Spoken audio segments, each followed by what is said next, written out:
Thank you. Okay. I'm sitting in Kibbutz Amir. Amir in Kiryat Shmona in the north of Israel, whilst the war is taking place in Gaza and Hamas are rocketing homes in Sderot, Kfar Aza. We hear today again that rockets have hit Tel Aviv and Jerusalem, and terrible things are happening in Israel. And I'm with Lauranna, who is a native of Sderot. She was born in Sderot, her family are down there, and she's had some terrible experiences in her life with rockets from both Lebanon and Gaza. So I'm going to ask Lauranna now a little bit about her life. Hi, Hi. Lauranna. Good to see you. Good to see you too. Thank you for speaking to me. Of course. This is. I feel like it's a mission for me. If I could speak to somebody that will hear me, and to really understand the other side, the real situation that we are going through, it's like really a mission for me. Thank you. Okay. Now you were born in Sderot. Your mum and dad are still there today. Yeah. Facing all the rockets. But you moved from Sderot to Kiryat Shmona because it was more peaceful. It was more peaceful. I like the environment here. I like the green. I like the water running. That's why we moved. We didn't think about the danger that could have happened from the north, but unfortunately we enjoyed it in Lebanon War too. Now, just to recap for the people who are watching, in 2006, but in the year 2000, in the Intifada, Palestinian Arab terrorists began rocketing Sderot, which is where you were living. Yeah. So you moved from Sderot because of the rockets to Kiryat Shmona. No, first I moved to Tel Aviv. Oh, okay. I was quite not say young, but I moved to Tel Aviv because I wanted to live in the middle. Okay. And then, just after my son was born, we wanted to move and live in the open space, not in the city. Yes, but you moved to Tel Aviv because of the rockets that were firing at Sderot. Yeah, we moved to Tel Aviv. I moved to Tel Aviv because there was no employment there. There was no future for me. I thought there was no future for me. Of course, the fire. Of course, it's all about the same thing. It's all about because there's no businesses because people have left. Of course. It's like the egg and the chicken. What comes first? yes. So you moved north, and then you faced rockets from Lebanon. Yeah. What happened then? My son was 1 year old, and one day, it's just like that. One day we heard missiles. We are used to it because we hear the training from the army on the border, but this was different. Okay. And what year was that? 2006. So that's the second Lebanese war. Yes, 2006. Of course, I couldn't stay here with my son, so I moved to my parents' house. People were telling me, "Are you crazy? Are you going from one missiles to the other?" I had no choice. I mean, here it was warm. I mean, really burning. And in Sderot, it's like we are used to it. It's funny to say it, we are used to it. It's so ridiculous to be used to missiles every day, or once a month, or really to take it in consideration in all aspects of our life, to get used to missiles. It doesn't seem right. It's not like it's not right. It's not reasonable. I don't think there is a place in this world that people are living with the real understanding that every day could be your last. Every day could be your last. You can go to the market and a rocket would fall. What about the people who would say, let's negotiate with Hamas? There is nothing to negotiate with them. There is nothing to negotiate, not because I don't think the people there are not people like us. Of course, the small people that are living, they are entitled to have really good lives, really. But the government or the people that are in charge of them, they want to destroy us. Their main target is to kill us. People are talking about human rights. Really, they are talking about human rights, and this is the main issue. What about their human rights? And I'm asking, what about our human rights? What about my nephew human rights, who is now really in a trauma situation? She's 12 years old, and she's afraid to go to the bathroom alone. What about us? Does my child have a human right to live in peace? Of course, of course. So what do you say to the governments of the world who are concerned about Gaza and not so concerned about Israel? What message I can understand from the outside what they can see. They can see Israel, who has a big army. They can see Israel, who has a good economic situation. From the outside, of course, they can see all of that. But they are not living here. They cannot understand the situation of people that are not safe in their home. They are not safe. And you've only got a big army, I presume, because even men up to 40 and 45 would join or rejoin the army to fight, to defend the country, bulking up the numbers in the IDF at times like this particularly. People here, and in this time, they are going really with all of their heart and soul to defend. I mean, all of us, all of the soldiers have families, and still they are willing to go and give their lives, because as the situation can happen, to defend us, to defend my parents, to defend my sister who live in Kfar Aza. They are willing. Yes, this country, I don't think anybody understands that.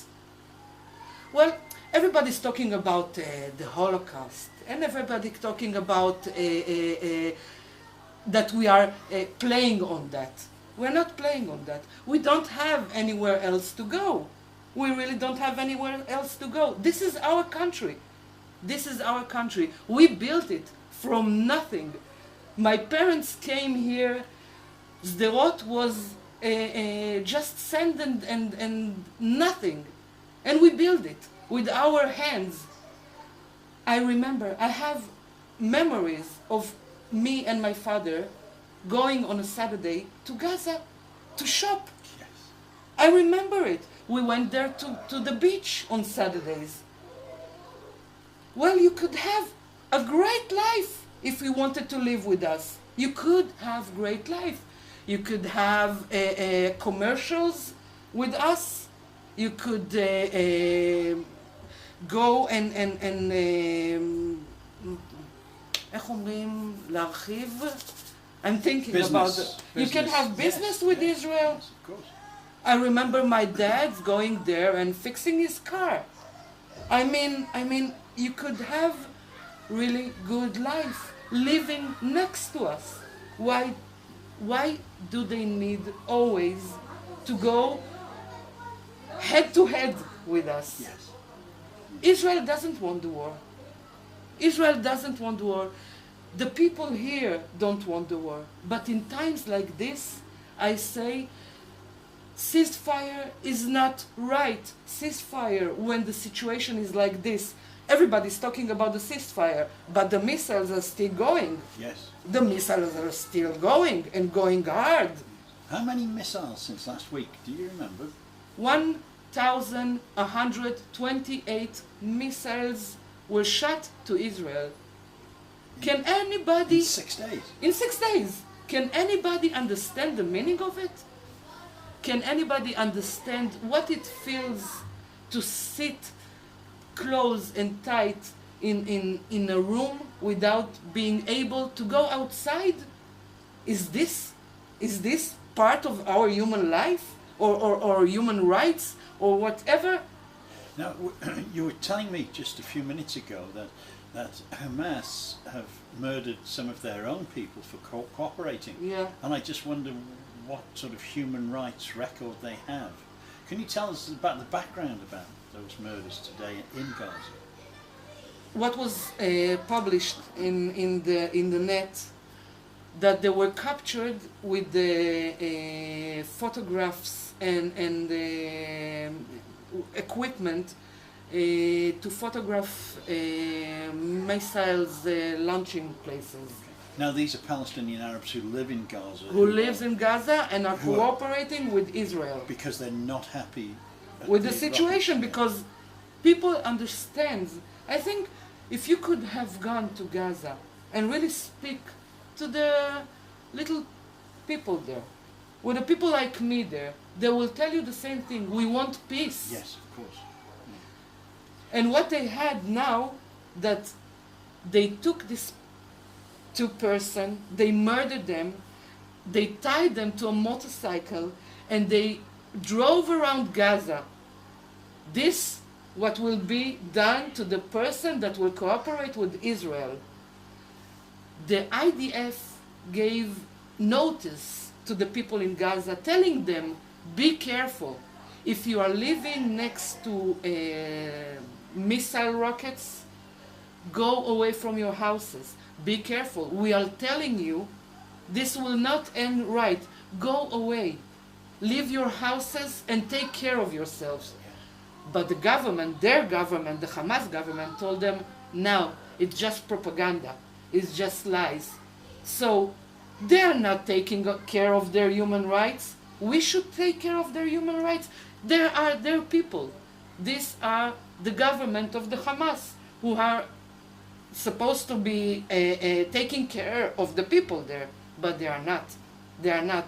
They are just waiting for pictures, for really horrible picture of babies injured or dead, to go around in the street and crying, Allahu Akbar, Allah. If you are so concerned about your children, take care of them. Take care of them. And if we are ceasing fire now, think of the way not to go to the same situation in the next year, in the next 4 years. My sister was here 4 years ago. She came here just to relax, just for the weekend, and she stayed here for a month. That was when? That was in 2008. Operation Cast Leave. Yes. Now, we're looking at a ceasefire tonight. I've been to Kafr Aza and Sderot and the damage in the past there. This ceasefire, is that going to mean that there will be peace? I really don't believe in them. And I'm not believing in the people there. I not believe in the government.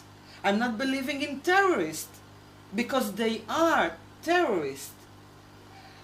For 4 years that were quietly peaceful, quietly I say, not really. For all this time, they were moving missiles and weapons into Gaza. They had this time, this operation, they had so much weapon. From where? They have so much support from all the terrorists in the world. And I really want to speak to the English people, to the American. We are the people that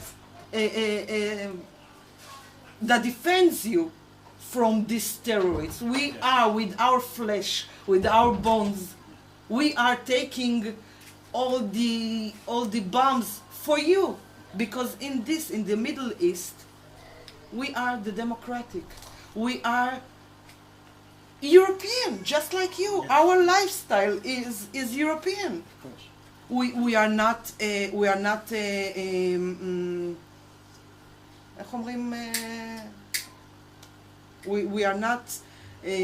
fanatic. No. We think women can vote. We are not walking with Yeah, everything is free here. So why don't you look at us? Why don't you want us to be peaceful? Our peace is your peace. Yeah. This is what everybody has to understand. Our peace is your peace. Lauranna, thank you so much for spending time to talk to me. And I want to thank you for listening, and I just hope that you get a hold of the passion that Lauranna has for peace, but the real understanding that she has that the terrorists have to stop firing rockets at innocent Israelis. Thank you.